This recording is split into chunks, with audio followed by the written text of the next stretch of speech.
Every Friday night, parents bless their children at the Shabbat table. And when we bless our daughters, we say they should be like Sarah, Rivka, Rachel, and Leah, the matriarchs of the Jewish people. That makes a lot of sense. But then it comes to our sons, and we say they should be like Ephraim and Menashe, who are Yaakov's grandsons. We don't say they should be like Avraham, Yitzchak, and Yaakov.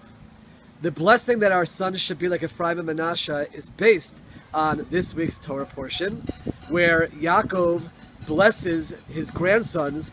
He elevates them to be the level of tribes. Ephraim and Menashe are elevated to be just like Ruvain and Shimon.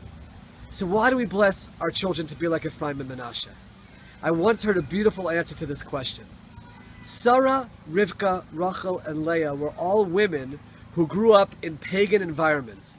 What was the possibility that they could ever be the matriarchs of the Jewish people, married to these great men, leading a great nation? Anyone when they were children would have told them that's impossible. And yet, it was possible. They overcame what everyone would think would be impossible, and they became the leaders of the Jewish people. Ephraim and Menashe were grandsons of Yaakov. They weren't the level of Yaakov's sons. They weren't tribes. If you would have told them when they were children they could be tribes, it was impossible. But Yaakov came along and said, you are like Ruvain and Shimon. You are like the tribes of Israel. You are being elevated beyond what everyone thought your potential could be. And that's why we bless our children to be like Ephraim and Menashe.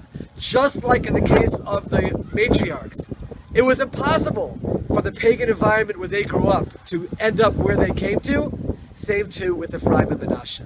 Impossible? Nothing is impossible. And that's what we bless our children every Friday night. That no one should tell them that anything is impossible. And we as parents shouldn't think that anything is impossible. The sky is the limit in terms of what our children can accomplish.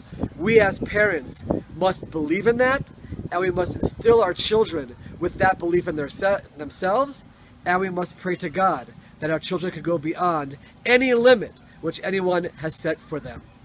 Wishing everyone a Shabbat Shalom.